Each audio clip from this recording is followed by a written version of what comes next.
कृपया खाली बसून घ्या। आज सकाळी अजित पवार यांचं विमान अपघातात निधन झालं आणि त्यानंतर त्यांचं पार्थिव जे आहे ते रुग्णालयातून विद्याप्रतिष्ठान या ठिकाणी घेऊन जाण्यात आलेलं आढळतं आणि आज आपण या ठिकाणी आहोत। पार्थिव या ठिकाणी ठेवण्यात येणार आहेत।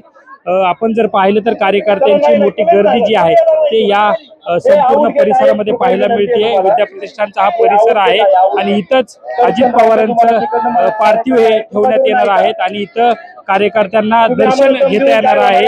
विद्याप्रतिष्ठान या ठिकाणी बारामतीमधील हे विद्याप्रतिष्ठान आपण जर पाहिलं तर सुनील तटकरे, जय पवार असतील, धनंजय मुंडे आणि इतर ते राज्याचे त्यांचे राष्ट्रवादीचे नेते आहेत ते या ठिकाणी आपल्याला पाहायला मिळतात आहे आणि गोंधळ या ठिकाणी होताना दिसतोय। कार्यकर्ते भावनिक झालेला आपल्याला पाहायला मिळतोय। आपण जर पाहिलं तर या परिसरामध्ये अजित पवार सातत्याने येत होते आणि विविध सभांना त्यांनी संबोधन दिलं। मात्र आज या कार्यकर्त्यांसमोर अजित पवार नसणार आहे, त्यामुळे या ठिकाणी आक्रोश जो आहे तो कार्यकर्त्यातून व्यक्त करण्यात येतो। अमर रहेच्या घोषणा देण्यात येत आहे। सुनील तटकरे आपल्याला त्या ठिकाणी पाहायला मिळतात।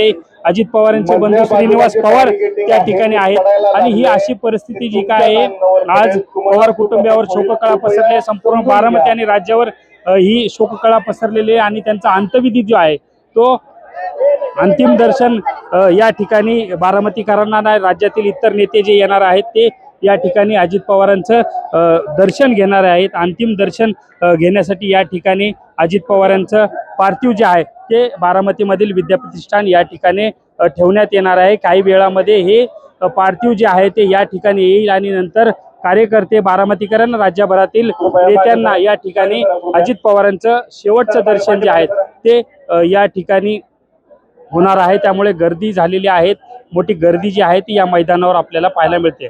कॅमेरा पर्सन दीपक सोनसह सुमित सोनोने, न्यूज 18 मराठी, बारामती।